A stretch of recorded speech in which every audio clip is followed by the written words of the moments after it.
must give some thought to whether or not these gestures are better than speaking out of turn. Oral questions. Questions orales. The Leader of the Opposition. Thank you, Mr. Speaker. For 9 years, this bloc-backed Liberal government has managed to triple the cost of housing in Montreal. There's been the latest report by Point 2 Homes. They say it takes 14 years for a young Montrealer to save up enough to buy a house with a small down payment. When will the government trigger an election so that Canadians can elect a government which will build housing, cut red tape, and allow home building? The Right Honourable Prime Minister. Mr. Speaker, thank you. What the Conservative leader does not seem to understand is that slogans don't build homes. Slogans don't meet Canadians' needs. What does help is hard work, real solutions. Working with municipalities instead of insulting the Mayor of Montreal. Working with municipalities, with provinces, with not-for-profits. We need to work with all of these partners to build housing units and to meet these challenges. We're here to do some serious work. He's here to shout slogans. He doesn't have a single solution to offer us. And Canadians deserve better, Mr. Speaker. The Honourable Leader of the Opposition. Solutions. I had solutions when I was Minister of Housing. When I was Minister, we built 200,000 units in Montreal when rent was a third of what it is today. This bloc-backed Liberal government's inflationary spending has not helped. They've broken the immigration system. They have ballooned big bureaucracy which block building and construction. With all of that, the Prime Minister has succeeded in tripling housing costs, rent costs in Montreal. Can he trigger an election so that Canadians can elect a government that will cut red tape and build homes and cut taxes too? The Right Honourable Prime Minister.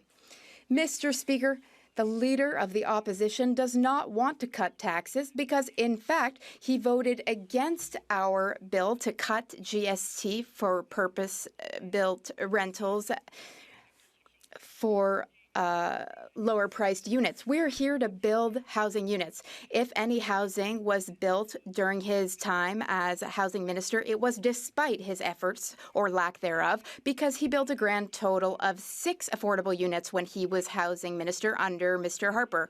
We're here to deliver affordable housing, to deliver a good life for Canadians, and to build a better future for all. The Honourable Leader of the Opposition. Well, the taxes for capital gains were increased. That's bloc-backed. If you consider removing the GST for home building, that was eaten up by municipalities increasing taxes with the support of this government. Social services, because the Prime Minister's carbon tax is forcing new and unjustifiable costs on New Brunswick schools and hospitals that Canadians cannot afford. Will the Prime Minister call a carbon tax election so we can save our schools and hospitals on this tax? The Right Honourable Prime Minister. Mr. Speaker, the Leader of the Opposition started by talking about his opposition to new taxes on capital gains because, once again, the Conservatives are here to defend the ultra-wealthy and cut services for everyone else. Talked again about his opposition to our bringing in an increase on capital gains because we know that asking the wealthy to do a little more so we can deliver more homes for young Canadians to build that future is what we need to do. But the Conservatives continue to be there with cuts for taxes for the wealthiest, cuts of services for everyone else. The Honourable Leader of the Opposition. The Prime Minister is hiking taxes on home builders, on doctors, on job creators, and on farmers. And he's also raising taxes on hospitals and schools. The New Brunswick Premier is taking this Prime Minister to court because of the unconstitutional quadrupling carbon tax and the costs it will impose on snowplows, ambulances, heating hospitals and schools, meaning the loss of countless police officers, nurses, doctors, and teachers. Instead of defeating the carbon tax in court, why can't we have a carbon tax election so Canadians can axe the tax? The Right Honourable Prime Minister. Mr. Speaker, for the past number of years, multiple Conservative premiers have gone after the price on pollution in courts, and they lost at the Supreme Court. The Canadians have decided that price on pollution is the right thing. We've won multiple elections on that because Canadians know that the only way to build a strong economy is to fight climate change at the same time. The Leader of the Opposition doesn't get that, doesn't accept that, doesn't understand that abandoning the fight against climate change would hurt Canadians, would hurt our institutions, would hurt people and economic growth right across the country. The Honourable Leader of the Opposition. Mr. Speaker, and he concealed from both the courts and from Canadians his plan to quadruple the carbon tax to 61 cents a litre. Now, Premier Scott Moe of Saskatchewan says that this will hit schools with $204 million in carbon taxes and hospitals with $175 million in carbon taxes, meaning we will lose doctors, teachers, and other necessary workers serving Canadians. Instead of forcing premiers to fight to axe the tax in court, why can't we have a carbon tax election so Canadians can axe the tax? The Right Honourable Prime Minister. Mr. Speaker, the Conservative leader is proposing that we abandon all the fight against climate change. He wants to take away the Canada carbon rebate that puts more money in the pockets of 8 out of 10 Canadians, the middle class and people working hard to join it, even as we both fight climate change, reduce emissions in this country, and create growth and opportunities in cleaner jobs and cleaner careers. These are the issues that Canadians are preoccupied with. How are they going to be able to afford jobs into the future when this leader wants to take away the fight against climate change? Then I have The Honourable Member for Belleuil-Chambly. Mr. Speaker, we have heard some shocking and unacceptable words in this House yesterday. The Minister of Labour and Seniors basically said that associations representing all Quebec retirees are either naive or accomplices of the Bloc Québécois, who are separatists, independentists, and working with the Conservatives to bring down the government. Even Jean Chrétien wouldn't have said that. Does the Prime Minister condone those remarks, or will he call his minister to order? The Right Honourable Prime Minister. Mr. Speaker, our government has always been there for seniors. We invest, we support them. Unlike the Bloc Québécois, we're not here to engage in petty partisan games. They make threats. They try to pick fights. The Liberals, though, we are here to work constructively with anyone in this House who's willing to do so in order to deliver for seniors, in order to invest in those who need support, and to create a better future for all in a united Canada. The Honourable Member for Belleuil-Chambly. The House of Commons, at different times, voted in favour of a bill which would increase the purchasing power of seniors aged 65 to 74. The Labour Minister and of Seniors says that it's a separatist plot with the Conservatives to destroy the Liberals. That's nonsense. Enough nonsense. Will he call his minister to order?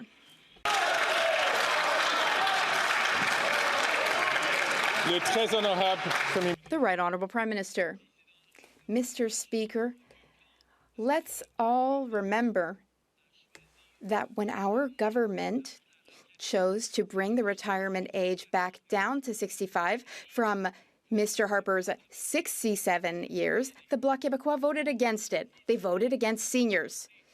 When we decided to increase the GIS for the most vulnerable seniors, how did the Bloc Québécois vote? Against seniors. When we chose to invest in dental care, which has now helped over 800,000 Canadians, many of whom are Quebecers, how did the Bloc Québécois vote? Against seniors. Honourable Member from Burnaby South. New Democrats believe in lower rents, not higher. When the Conservatives were in power, they let big, greedy corporations buy up affordable homes and convert them into luxury cash cows. They allowed that to happen over 800,000 times. I will ban it. But the Prime Minister allowed it to happen over 370,000 times. Every single time that happens, that means a family gets evicted. That means rents go up. Why? Hear, hear. The Right Honourable Prime Minister. Mr. Speaker, over the past number of years, we have worked hand in hand with municipalities and provinces, nonprofit organizations, not only to build more affordable homes, but to ensure that homes that were built as affordable apartments or homes get to stay affordable long into the future. We've done that with funds put forward to purchase by nonprofit organizations deeper affordable homes, also to move forward on public lands that will be converted to affordable homes and kept affordable for decades and even a century to come. These are the kinds of things that we're going to continue to do and focus on in this House. The Honourable Member for Burnaby South. Conservative leaders, chief advisors, also the chief lobbyists for corporate landlords. But what's the Prime Minister's excuse? For decades, Liberals and Conservatives have failed to ensure Indigenous communities have safe and affordable places to call home. Now, over 300,000 Indigenous people live in unsuitable housing. For the Prime Minister, it's delay, delay, delay. When will the Prime Minister realize that he is failing Indigenous people? Hear, hear. The Right Honourable Prime Minister. Mr. Speaker, we have tripled investments into Indigenous communities since 2015, including $32 billion in investments expected in 2024-25 alone. We're moving forward on investing in and with Indigenous communities to build more homes, to create more economic opportunities, to create the kinds of partnerships that I got to see just a couple of days ago in Inuvik, where the Inuvialuit are moving forward on ambitious plans for the future. This is reconciliation in action, not just pretty words, but actions that are actually delivering for Canadians. There's lots more to do, but we're going to keep delivering for Indigenous. The Honourable Leader of the Opposition. The NDP Liberal government is not worth the cost of food. The food professor estimates that between 2022 and 2025, the cost of food will be up 34%. That's a time that coincides exactly with the NDP Liberal coalition. Coincidentally, the NDP leader's chief spokesman and brother, his company is a lobbyist for Metro.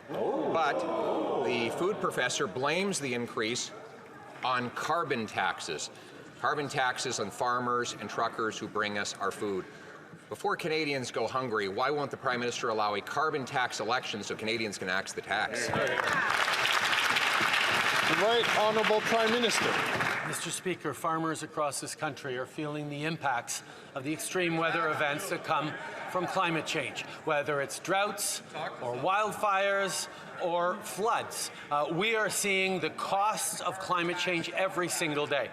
And we put forward a price on pollution that not only brings down emissions and creates more solutions and economic growth, it also puts more money in the pockets of 8 out of 10 Canadians right across the country. It's the Parliamentary Budget Officer who says that. We're going to continue to fight climate change while the leader opposite wants to abandon the fight against climate change.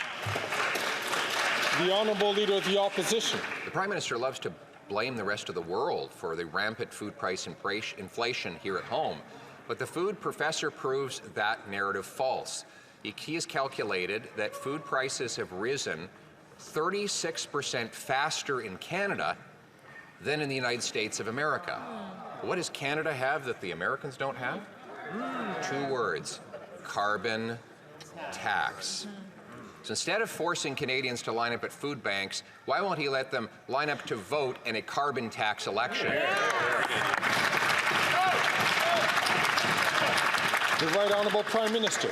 Mr. Speaker, I didn't dare say anything after the last question because I sort of couldn't believe my ears. But here we have the Leader of the Opposition actually quoting some sort of expert, which is a brand new thing for this House of Commons. To rely on facts and data is an excellent thing to hear. Now, perhaps the Leader of the Opposition will listen to the hundreds of economists and scientists who have pointed out that putting a price on pollution, particularly one that puts more money back in the pockets of the middle class and those working hard to join it, is the best way to both fight climate change and grow the economy. But the leader opposite, he just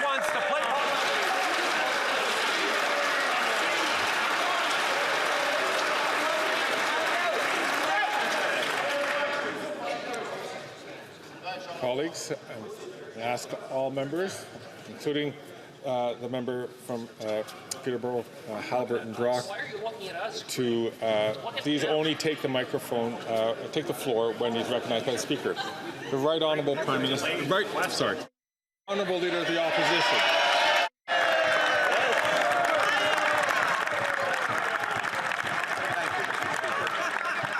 And I've got some more expert information for the Prime Minister from the food professor Sylvain Charlebois, who finds that 13% of Americans live in food insecurity, while here in Canada it's 23%. In other words, Canadians are twice as likely to live in food security after food price of inflation has been 1/3 higher under this Prime Minister's carbon tax regime.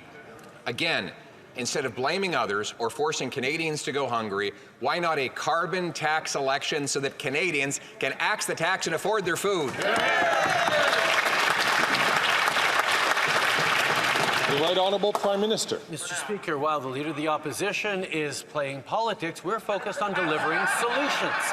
We are delivering a national school food program that's going to help 400,000 kids have fuller bellies at schools across the country and save Canadian families $800 a year on grocery bills. And if the Leader of the Opposition actually cared about food security in this country, you might imagine he'd have voted for that. Instead, not only did he vote against it, he pretends it doesn't exist. He pretends it hasn't happened. He's gaslighting Canadians on the things we're doing to fight affordability challenges. Instead, he's just offering political games. The Honourable Leader of the Opposition. Mr. Speaker, it's a food program without food. It hasn't served a single ham sandwich, not a single bowl of Kraft dinner, not even a piece of broccoli has been forced upon an unwilling kid. Mr. Speaker, this is meant to feed bureaucracy, not feed kids. Meanwhile, there's a 42% increase in the food bank use in Mississauga, and 2 million Canadians are lined up at food banks. 1/4 of children are going hungry after 9 years of his carbon taxes. Why can't we have a carbon tax election? The Right Honourable Prime Minister.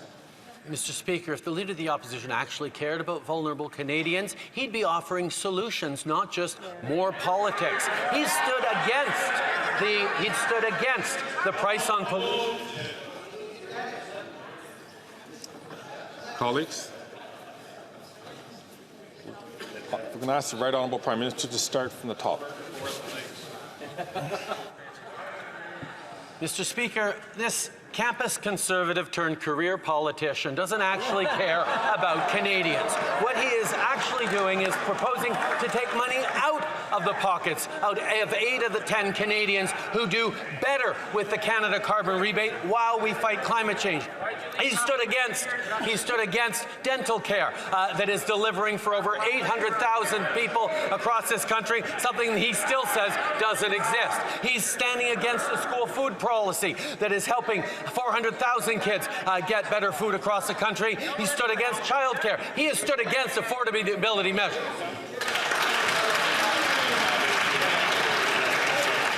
The Honourable Leader of the Opposition. Mr. Speaker, when you quadruple the tax on the farmers who grow the food and on the truckers who ship the food, you tax all who buy the food. The Canadian Trucking Alliance has calculated that the carbon tax will cost $20,000 for every long-haul truck this year alone. Now he wants to quadruple the tax, which will grind those trucks to a halt, meaning empty shelves in grocery stores, no parts for factories, and no paychecks for our workers. Instead of doing that, why not call a carbon tax election so that Canadians can axe the tax and save our economy? The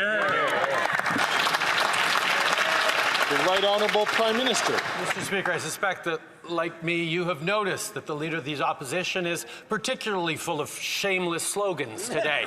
The reality is he has nothing to offer Canadians. He has nothing but political slogans and easy attacks on politics. No actually moving forward on delivering on programs that are going to help Canadians. No stepping up to put more money in people's pockets. He's offering tax breaks for the wealthiest and cuts for services and programs to everyone else. That's not what Canadians need right now.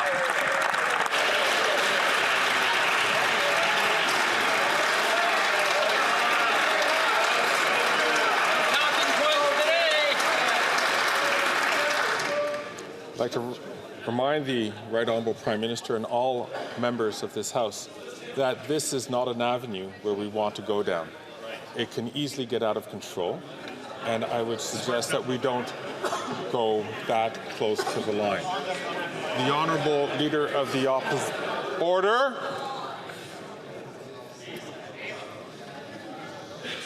The Honourable Leader of the Opposition. Mr. Speaker, every time I mention a carbon tax election, he becomes so panicked and erratic that he loses control of himself and starts spitting out incomprehensible insults. When Canadians deserve us focusing on them. The fact that after 9 years of this NDP Liberal government, we have 2 million people lined up at food banks, a record-smashing number.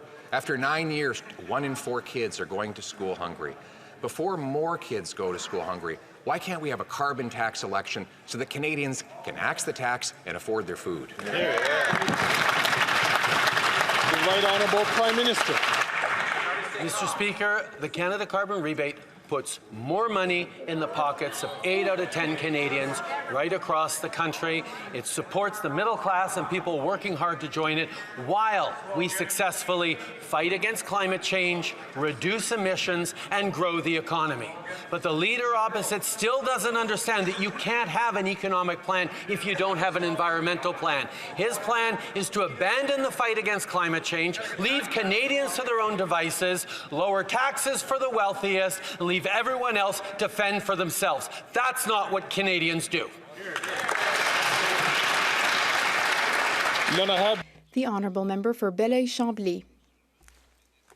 Not only is his minister being mocked in Quebec's media, but also it's being said that we voted against bringing retirement age down to 65 and voted against increasing the OAS.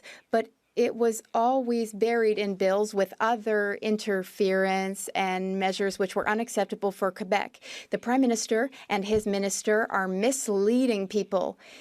Can the Prime Minister admit that there was never a specific vote just on increasing the GIS or just on the retirement age? The Right Honourable Prime Minister. Well, the Bloc Québécois leader becomes incredibly defensive when we suggest that they're only here to pick fights, that they're only here to oppose measures which will be good for Quebecers and for Canadians. They do not want the Government of Canada to work well for Quebecers. That's why the Bloc Québécois voted against dental care, which is now helping hundreds of thousands of Canadians everywhere in Canada and in Quebec. It is getting these people dental treatment that they could not have afforded previously. We're here to invest in Quebecers and Canadians. The Bloc Québécois is here to pick fights. The Honourable Member for Belleuil-Chambly.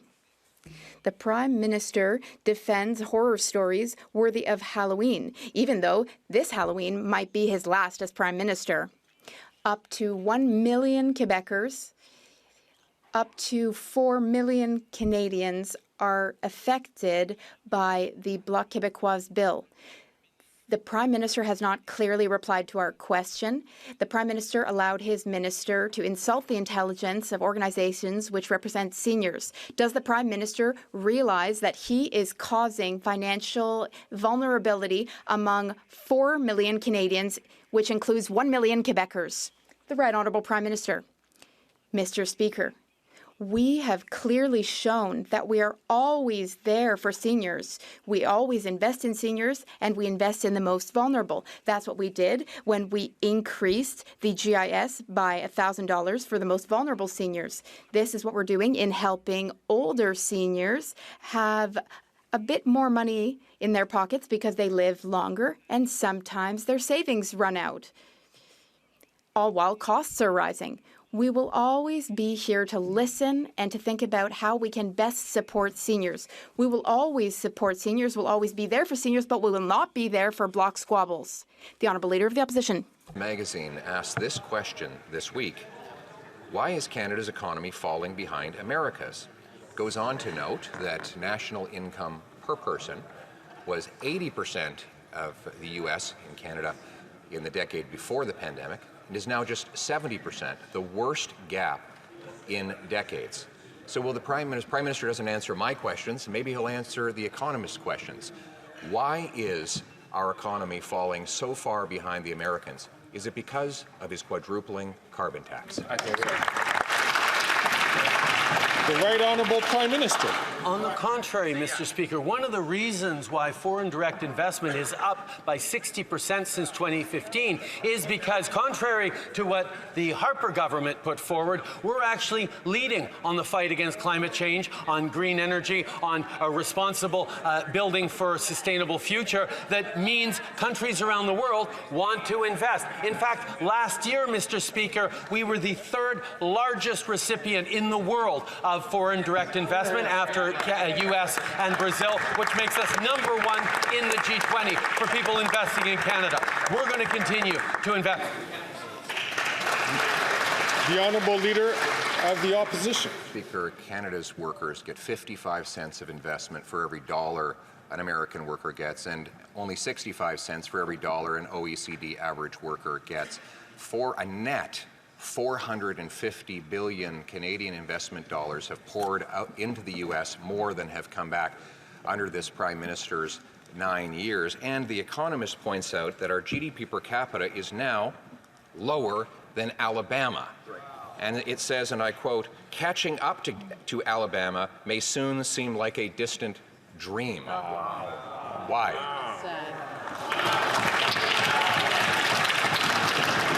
The Right Honourable Prime Minister.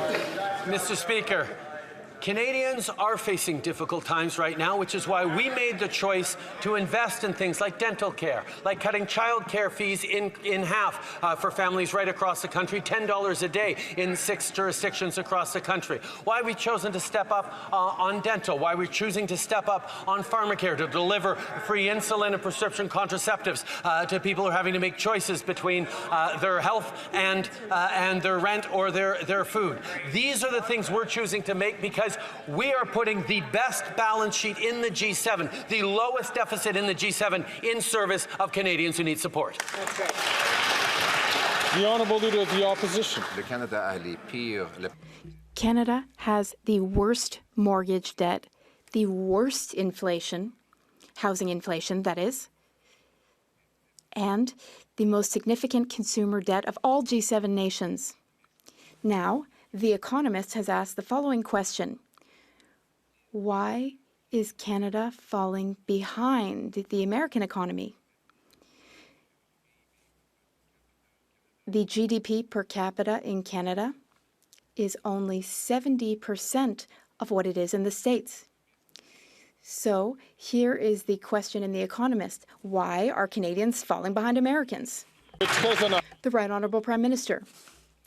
Mr. Speaker, the International Monetary Fund has projected that Canada will have stronger growth next year than the United States. We are at the top of the pack in the G7 when it comes to having the smallest debt to GDP and deficit to GDP ratio. Our macroeconomic situation is very sound.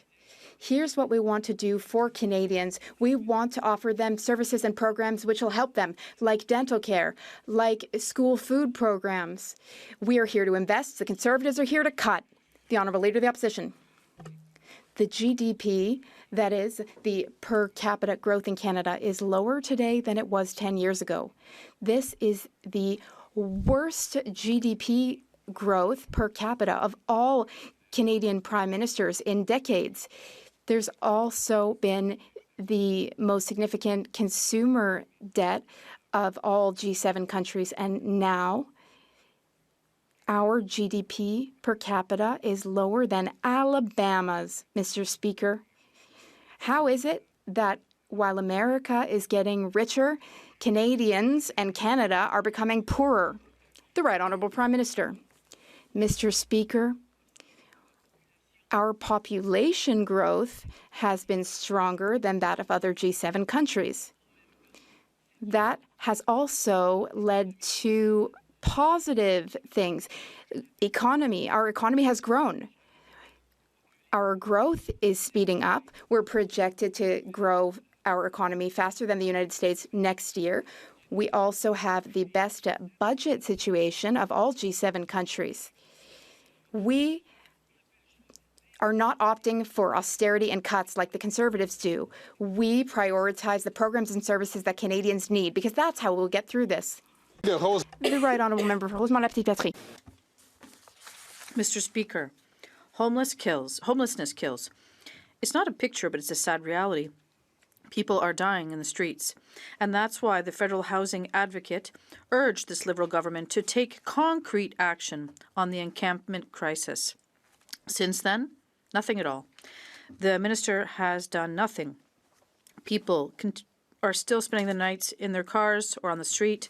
It's a real crisis, but not for this government. What will it take for the Liberals to provide a roof, a bed, and security for the homeless across this country? The Right Honourable Prime Minister.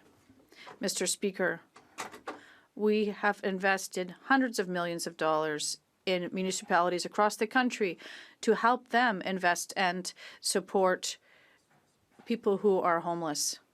We are taking action, Mr. Speaker, but we understand that this is a shared jurisdiction between the provinces, municipalities, and yes, the federal government. Yes, we can be here to invest, which is what we're doing.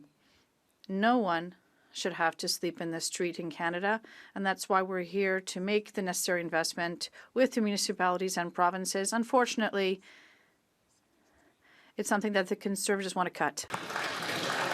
The Honourable Member from Nanaimo, Ladysmith. Cette réponse est clairement pas assez. Mr. Over 2,600 veterans in Canada without a home. Legions and community organizations in Nanaimo Ladysmith are doing what they can, but need the support. Shamefully, the Liberals promised funds in the 2022 budget, yet veterans have yet to see a dime. Liberals break promises and Conservatives cut help. Veterans and their families deserve better. Why is the Prime Minister, like Conservatives, okay with leaving veterans in the cold? The Right Honourable Prime Minister.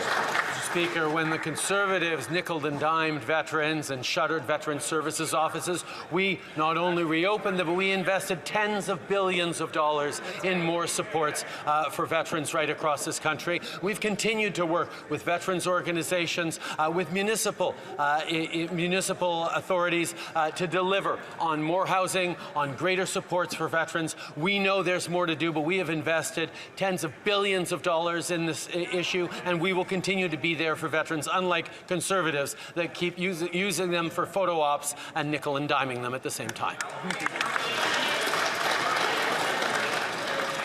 The Honourable Member from Scarborough-Agincourt. 27% of the residents in my riding of Scarborough-Agincourt are seniors. They remember when the previous government cut their pensions, increased the retirement age, and made life more difficult for them. Since 2015, our government has provided much-needed relief for seniors. Can the Prime Minister remind Canadians of the concrete vision we have taken to support seniors across the country?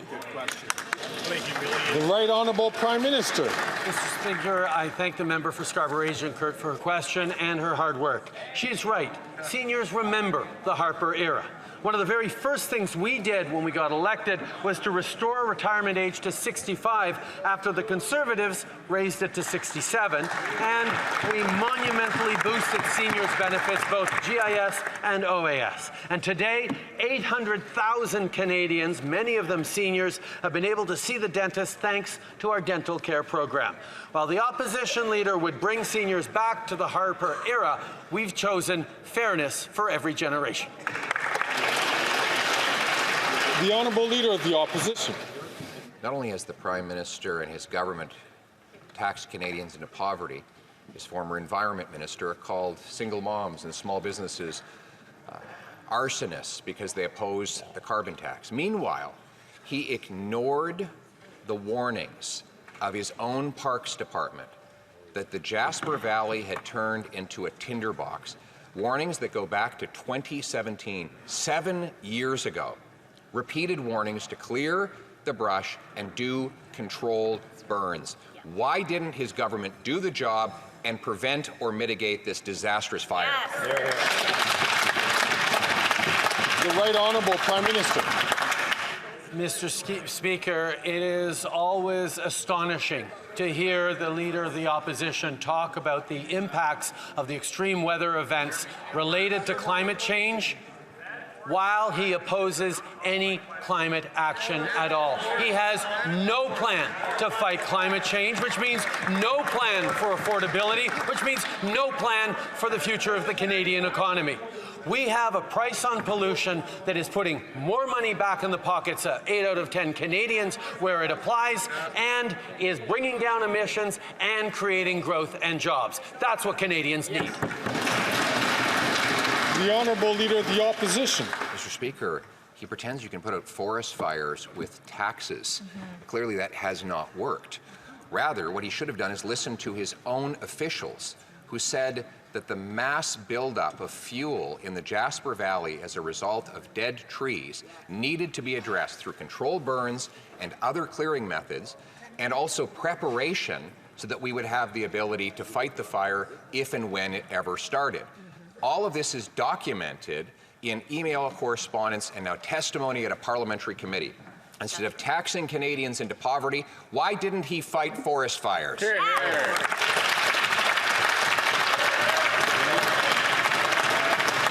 The Right Honourable Prime Minister. Mr. Speaker, Jasper was one of the most fire-smart communities in the country. Over the past years, residents and leaders within Jasper have been exemplary in making sure they were doing everything they could to protect their community. This fire, Mr. Speaker, was a treetop fire.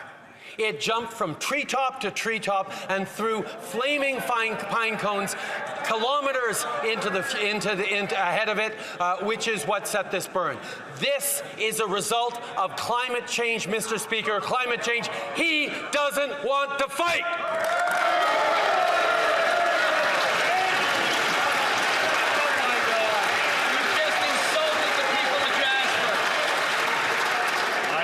The Honourable Leader of the Opposition. Mr. Speaker, that kind of erratic screaming and hollering is not going to tackle the problem of forest fires, screaming about flying pine cones, etc. It's true, the people of Jasper were fire smart.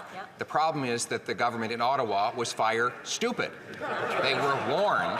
This government was warned repeatedly over 7 years that they needed to clear the dead wood to prevent the spread of a future fire. Why, instead of bringing in a crippling carbon tax, didn't he clear away the wood and stop leaving a tinderbox to explode? Yes. The Right Honourable Prime Minister. Mr. Speaker, one of the jewels of Canada's natural beauty burned because of climate change. And his focus is trying to blame Ottawa for that. That, Mr. Speaker, is completely irresponsible and shameful. But we have all seen that from this Conservative leader, who would rather try and rile people up and point figures than actually try to solve any of the challenges Canadians are facing, either today with affordability or tomorrow with climate change. That's not leadership. The Honourable Leader of the Opposition. I'll tell you what's not leadership. I'll tell you it's not leadership. That in February of this year, email correspondence within his government confirmed that they were cancelling a controlled burn specifically for political optics. They did not want to do controlled burns. They did not want to do the same kind of forest management and maintenance that Indigenous people had done for thousands of years, and that had been recommended by both people on the ground and officials in the department. The reality is he didn't do his job. He should be accountable and explain why he let the valley go up in smoke and used a carbon tax to hide behind it all.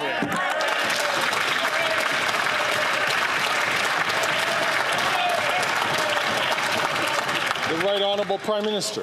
Mr. Speaker, in this era of droughts and rising temperatures and climate change, there are certainly reasons that most reasonable people could imagine why the opting for a mechanical removal of underbrush instead of flaming them, instead of setting them on fire, might be a better option. Mr. Speaker, the attack on experts, the attack on science, and the refusal to understand that if we do not act in fighting against climate change with everything we have, then there will be no economy of the future. There will be no Jasper to rebuild. There will be no future for Canadians.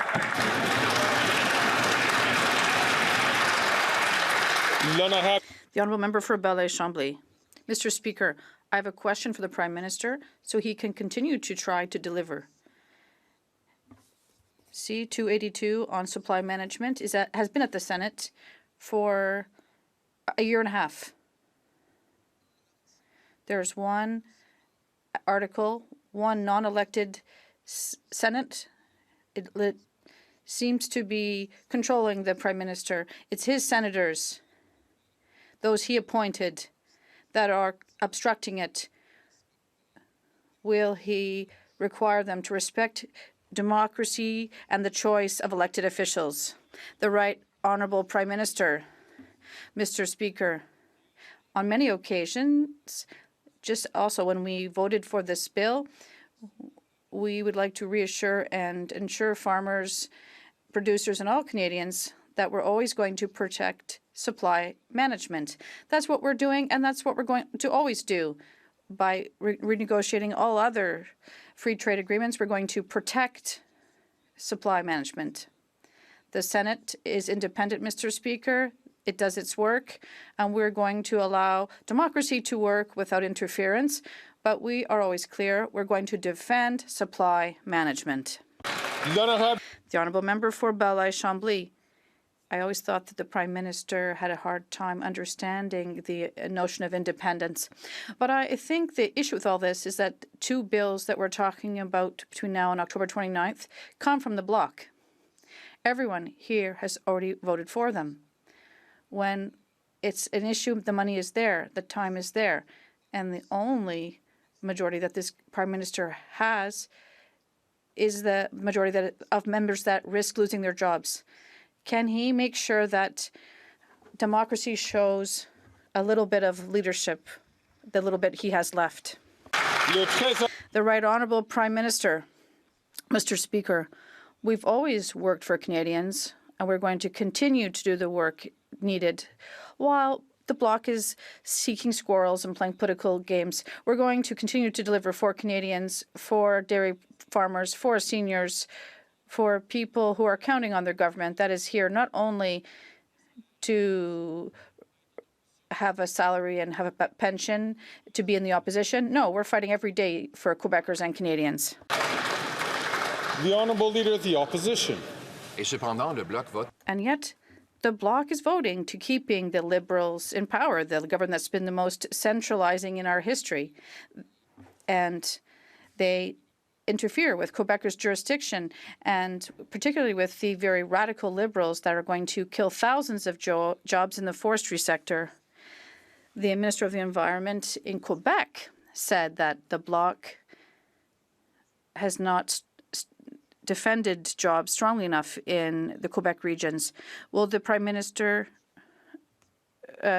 call an election so that the future government of the Conservatives can get rid of this decree and defend jobs in the forestry industry? The Right Honourable Prime Minister. Mr. Speaker, every day in this House, the Leader of the Opposition shows once again that he doesn't understand that we can't have an economy without protecting the environment at the same time. And that's exactly what we're doing by working with the forestry industry and the Quebec government. We want to make sure that, yes, we're going to protect species at danger, at risk, and we're also going to protect good jobs, not only for today, but for decades to come. The Honourable Leader of the Opposition.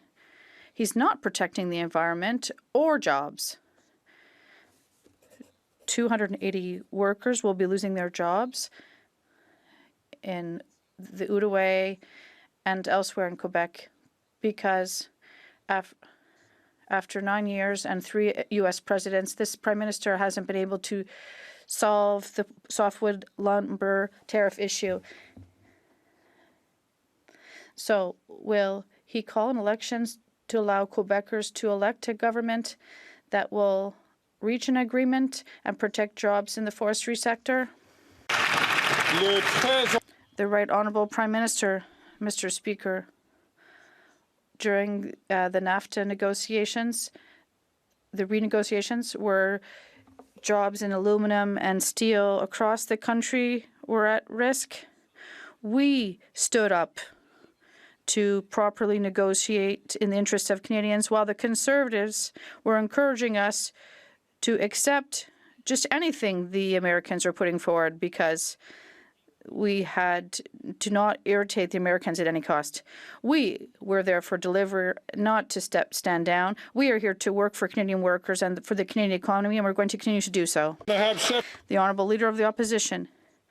Well, accepting to back down. Well, he accepted an agreement without protection for the forestry industry. It's the same thing with spending. It's the most costly government in history. We've doubled national debt, but the Bloc keeps this PM in power by voting 180 times, trusting him, and for $500 billion in inflationary spending and centralizing spending that has also committed to another 100,000 federal public servants. How come this Bloc Liberal coalition continues to take Quebecers' money, keep it in Ottawa, and wasting it?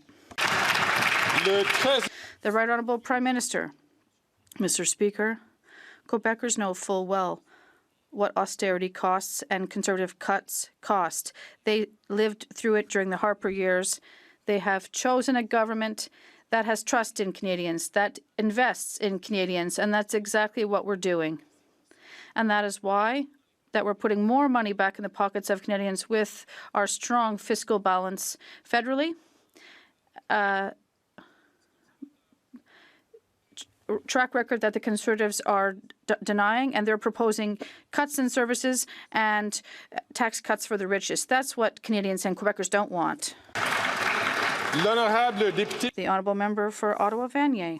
Mr. Speaker, Canada's small and medium-sized enterprises keep our country's main streets prosperous, create well-paying jobs, and fulfill the dream of entrepreneurship. It's essential for these businesses thrive so they can continue to be the bedrock of our communities and our economy. Can the Prime Minister tell Canadians what measures have been taken to support small and medium-sized businesses? The Right Honourable Prime Minister. Mr. Speaker, I'd like to thank the member for Ottawa-Vanier for her leadership and her hard work. Yesterday was a really good day for small and medium-sized businesses in Canada. The Canada tax rebate for small businesses has allowed us to now roughly 6,000 companies in Canada will receive around $2.5 million before the end of the year. This means that small businesses in Ontario will be able to invest in their activities and create good jobs and strengthen our economy. While the Conservative leader wants to take these checks away from Canadian companies, we defend these entrepreneurs that are working hard to advance our economy. The Honourable Leader of the Opposition. Max Carney, at the moment of his appointment as the head of the economic task force of this government, said he wanted to do something and not be something. So what has he done? Well, he's now sending out fundraising letters to raise cash for the Liberal Party. 2, he's asked for $10 billion of corporate welfare to help his multinational corporation take over the pension funds of Canadians. And he's got his pal a $2 billion loan. Did the Prime Minister, yes or no, clear all of these actions of Carbon Tax Carney with the Lobbying Commissioner? The Right Honourable Prime Minister. Mr. Speaker, one of the things we're seeing right across the country are experts and people who've succeeded in all sorts of different backgrounds stepping up to push back against the cuts and little vision that the Conservative Party has been putting forward. The fact is, the Leader of the Opposition is offering cuts to services that Canadians are relying on and offering tax breaks to the wealthiest, like Conservatives always do. We're there to invest for every generation. No wonder Canadians from all backgrounds are stepping up to be part of pushing back against that Conservative leader.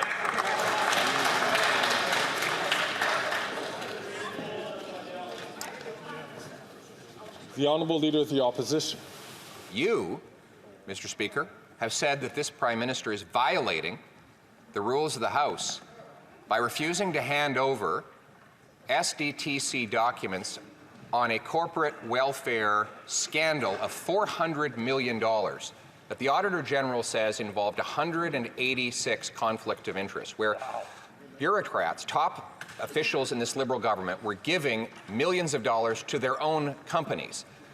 Will the Prime Minister hand over the information to the police? And if not, what's he got to hide? The Right Honourable Prime Minister. Mr. Speaker, the Conservative leader just mentioned both the police and the Auditor General. Let me say what they have said. Both the RCMP and the Auditor General have raised concerns about how this motion jeopardizes their independence in serving Canadians. The Conservative Party wants to play politics with Canadians' charter rights. We will not support that.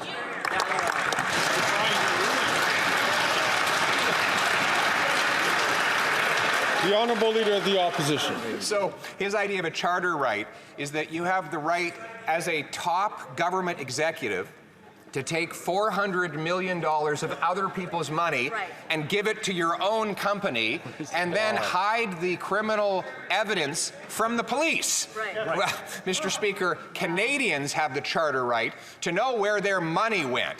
So will the Prime Minister accept your order and the vote of this House to turn over the documents to the police so that we can put the bad guys in jail and get back the money that was stolen?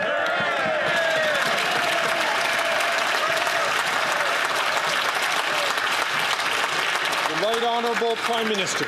Speaker, once again, the Conservative Party has demonstrated that it is willing to upend the independence of institutions like the RCMP and the Auditor General for political gain.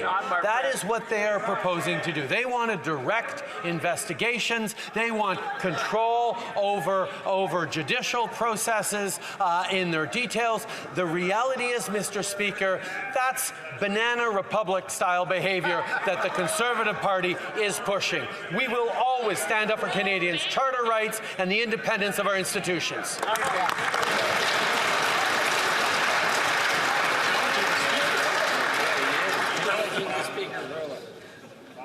The Honourable Member from Vaughan Woodbridge. Mr. Speaker, I want to welcome to Parliament Hill everyone joining us to celebrate the vibrant Latin American and Hispanic community in Canada. We proudly recognize the contributions of Latinos to every facet of Canadian society, from business and journalism to the House of Commons. Their diverse voices and talents are woven into Canada's social fabric. Can the Prime Minister tell us how our government is honoring the traditions and cultures of fellow Canadians of Latino and Hispanic descent and delivering programs to support families and businesses while growing an inclusive economy? Good question. The Right Honourable Prime Minister. Speaker, I'm happy to thank the member for Vaughan Woodbridge for his question and his excellent work representing his constituents. Many Latin Canadians came here as immigrants or refugees, strengthening our cultural mosaic and contributing to Canada's growth and prosperity. While the Conservatives want to cut supports and programs for Latin Canadians and their families, we are lowering rents and building affordable homes. We're investing in $10 a day childcare, dental care, and the Canada Child Benefit. We're supporting businesses and festivals, and we're combating hate with community-driven approaches. Happy Latin American Heritage Month.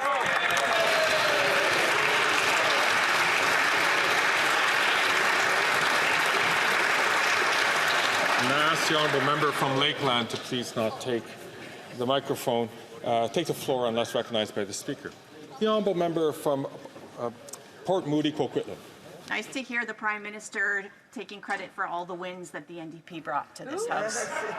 Starlight Investments, a corporate landlord, is targeting their tenants with unfair rent hikes. And the Conservatives and the Liberals partnered to help Starlight's CEO avoid coming to committee and explain why he's pricing Canadians out of their homes. It's no surprise because this CEO is a major donor to the Conservative Party. Why is the Prime Minister, like the Conservatives, protecting the companies who are fueling the housing crisis? The Right Honourable Prime Minister. Mr. Speaker, I'll take no lessons on progressive politics from a party that ran away when the pressures got hot from the Conservative Party of Canada. The reality is, Mr. Speaker, we were able to work constructively as progressive parliamentarians to deliver big things for Canadians over the past few years, but the NDP choosing to turn its back on pricing pollution and putting more money in people's pockets, perhaps turning their back on pharmacare, which we will be debating over the coming months, is a real shame. Yes, it's tough to be a progressive in this time, but we will continue to stand strong for progressive values in this House.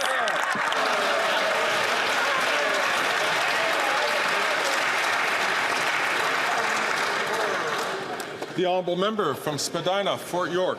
Mr. Speaker, last year the Minister of International Development defended UNRWA as one of his, quote, trusted agencies, end quote. He didn't even wait for the UN's report on UNRWA's complicity in the October 7th massacre and reinstated funding.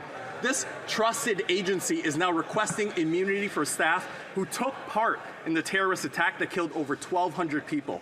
UNRWA was also forced to confirm an employee killed in Lebanon was a Hamas leader.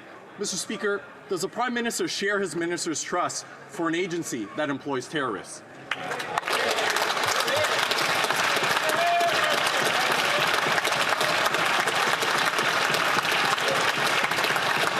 The Right Honourable Prime Minister. Speaker, we are committed to ensuring full accountability, decisive action, and the implementation of necessary reforms to UNRWA.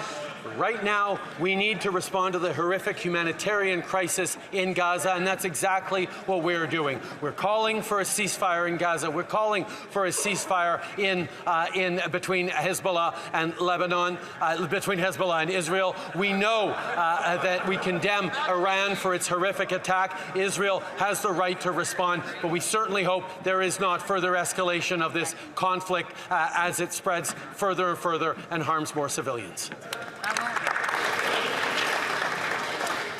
I wish to draw the attention of members to the presence in the gallery of the Honourable Kent Smith,